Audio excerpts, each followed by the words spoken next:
Makoena me programero. Proprio ai tapop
چطوری مشاهده میکنیم در موضع آوازه‌دار کشور در ساختمان تقدیرساز و بنیادی و کشورساز و ملت‌زای دیار در نیروگاه برق آبی راغون مرحله مهمی بنیادی پیش آمده که همه روزه تغییرات‌های جدی را مشاهده می‌نماییم که ما را از آینده روشن این کارخانه بنیادی دلگرم می‌سازد، مژده می‌رساند و سزاوار عملی شدن این طرح سازنده و بنیادی آینده کشور، زندگی شایسته باشندگان سرزمین و پیشرفت ترقیات همیشگی را پشتیبان گشته برای رسیدن به قله‌های مراد راهی وسیع می‌گشاید. موافق نقشه پیشنهاد نموده حکومت جمهوری تاجیکستان در موافقه با کارشناسان بانک جهانی و مصلحت و مشورت متخصصان ورزیده بین الخلقی بعد 1.5 سال دیگر یعنی سال آینده سال 2025 چرخه نخستین دور اساسی دور دوم که از 4 اگریگات محتشم عبارت است و هر کدام آینده با اقتدار 600 مگاوات فعالیت خواهند کرد مورد استفاده قرار میگیرد و برای عملی شدن آرزوهای در انتظار زمینه اساسی را پیش می آورد. اکنون آرزوهای در انتظار در پشتیبانی این کارخانه ارمان شکن 1000 ساله در کتابت فرزندان دیار رو به قله مراد عملی شدن دارد و ما نسل زمان رسیدن به استقلال دولت ملی افتخار از آن میکنیم که به آرزوهای 1000 ساله ملت دست یافتیم و شاهد اعمار کاخ نور شده ایستاده ایم که آرزوهای از قدیم تا ادیم ملی را پشتیبان گشته برای به پرواز آمدن تمام نقشه های خیر و نیک اینجا زمینه سزاوار روی کار آمده ایستاده است. عملهای هر روزه شرح و توضیح متخصصان مسئول و تشخیص های خرد و بزرگ همه روزه اثبات آنند که این طرح بنیادی علما اساسناک بوده سزاوار روی عمل آمدن دارد به یگان شک و شبهه به خواست خداوند حکیم در وقت تعیینی ساخته مورد استفاده قرار میگیرد و رسالتش را اجرا کرده به خاطر آبادی کشور و زندگی شایسته باشندگان سرزمین و تحریزی امید و آرزوهای پساوندان رسالتش را اجرا میکند و 100 ساله ها در خدمت کشور و ساکنان این سرزمین افسانوی قرار خواهد داشت.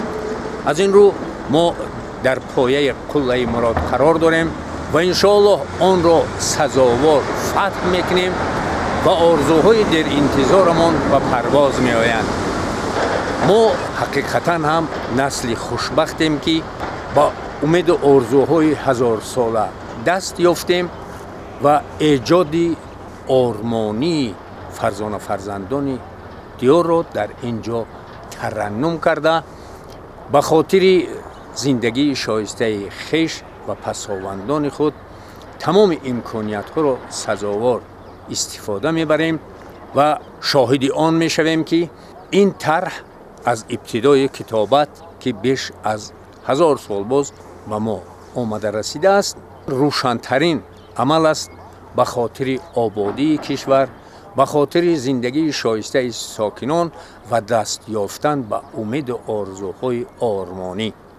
زین رو ما فرموده یکی از شاعران موفق عصر 20 و ابتدای عصر 21 استاد روانشاد لایق را که شیرین ترین آرزوی ازلی ملت را در راستای پیش آمدن استقلال پیشنهاد ساخته بود اینجا با دلی پر تکرار میکنیم و شما بیننده های عزیز را معتقد میسازیم که این فرموده در اینجا اثبات خود را یافته.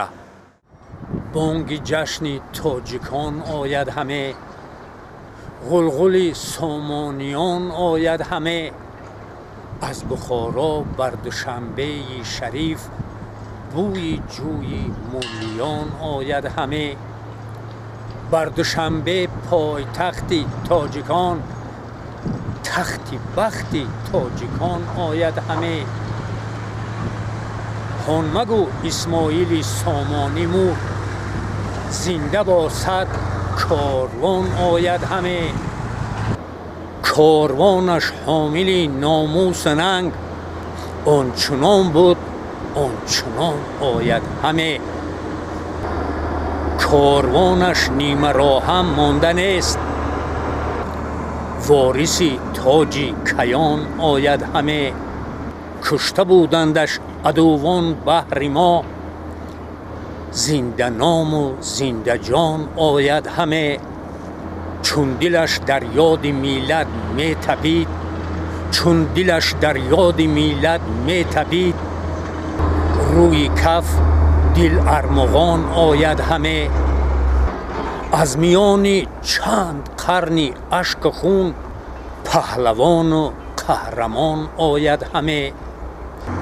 ای دوشنبه باز کن آغوش خود شاه سامان مهمان آید همه. مهمان گفتم غلط گفتم ببخش. مهمان نه میزبان آید همه. نزد ما با آرمان‌های بزرگ نامه امن و امان آید همه. نامه ما آرمانی دیگر است لیک او چون آرمان آید همه. او بهاری رفته را باز آورد او علی رغم خزان آید همه. ای دوشنبه در کنارت روی تخت میر سامان جاویدان آید همه. تا جوانی آورد بر خلق خود میر اسماعیل جوان آید همه. با نسیم بوی جوی مولیان بر حصار شادمان آید همه. رود ورزاب و همه انواج او پیش او دامن کشان آید همه. کوه انزاب و همه انواج آن پیش پایش ارمغان آید همه. شک مکن ای کج نظر بر میر ما، زان زمان بر این زمان آید همه. چون جهان ما ندارد انتها، بهر ما چون یک جهان آید همه.